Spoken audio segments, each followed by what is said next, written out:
Okay, now we are standing on the edge of that listening post, and you can still see the rock formations behind me. And I want to show you something special. This is a place where a lot of teenagers come to hang out because it's outside the town, and you could walk here if you're a teenager very easily. And teenagers come and they sit out here and they make bonfires. You can see some of their fires here that are left, and they make bonfires and they hang out. And my wife is the mayor of our town, and she said, you know what? We should make this a little more beautiful for everybody. And I'll show you what she made. Look behind me. She hired an artist to paint Am Yisrael Chai here behind me, and a picture of palm trees and an Israeli flag to lift everybody's spirits a little, because it's been a little hard. We've had in our town some really bad things since the war. Not dangerous things, but soldiers that went elsewhere and unfortunately did not come home. But now I'm going to show you something really special. Okay, this is the view from the listening post. Okay, I'm going to show you some incredible things. So I'm going to have to zoom in, and that is the Dead Sea. That's Yam. See, if you're looking at a map of Israel, that is the very top of the Dead Sea. That's the northernmost point.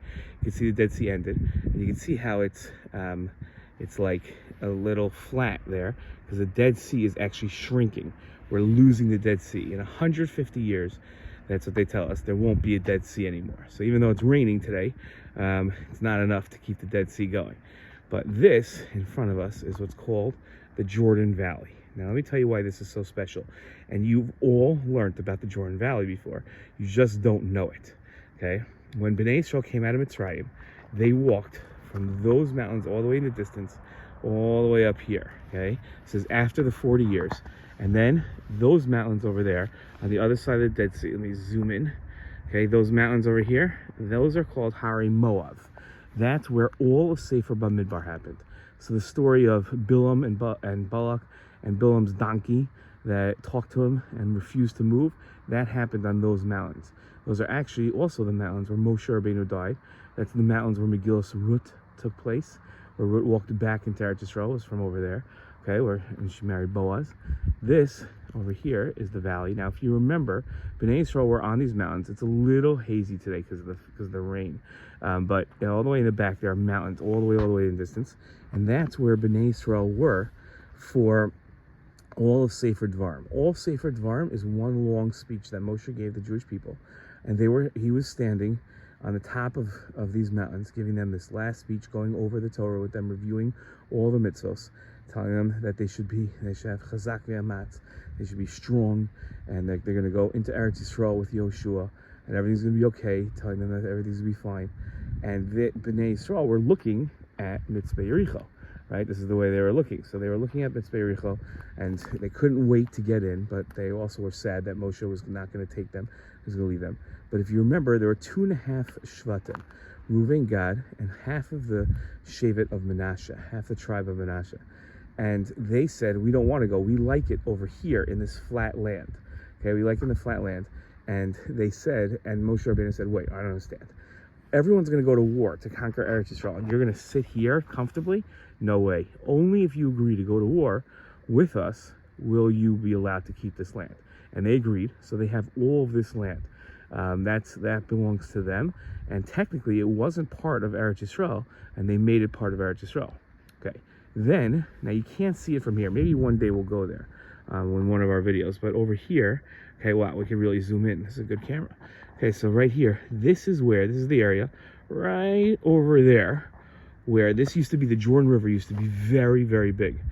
And so this was all covered with water once upon a time. And when I say once upon a time, I don't mean like 1,000,000 years ago. I mean only about like 4,000 years ago, 3,000 years ago. This was a huge river. You could see how some of the mountains, they look like they were once underwater, okay? And the Yarden, which is the Jordan River, used to be flowing here. Now it's a little stream. It's there, you just can't see it. It was split by Yehoshua because Hashem wanted to show Bnei Israel that they didn't have to worry that Moshe wasn't with them anymore. So Hashem did the same nace that he did for Moshe, which we just read in the Parsha, right, where he split the Yam. So he did the same thing here. He split the Yarden, and all the Jews came across right here.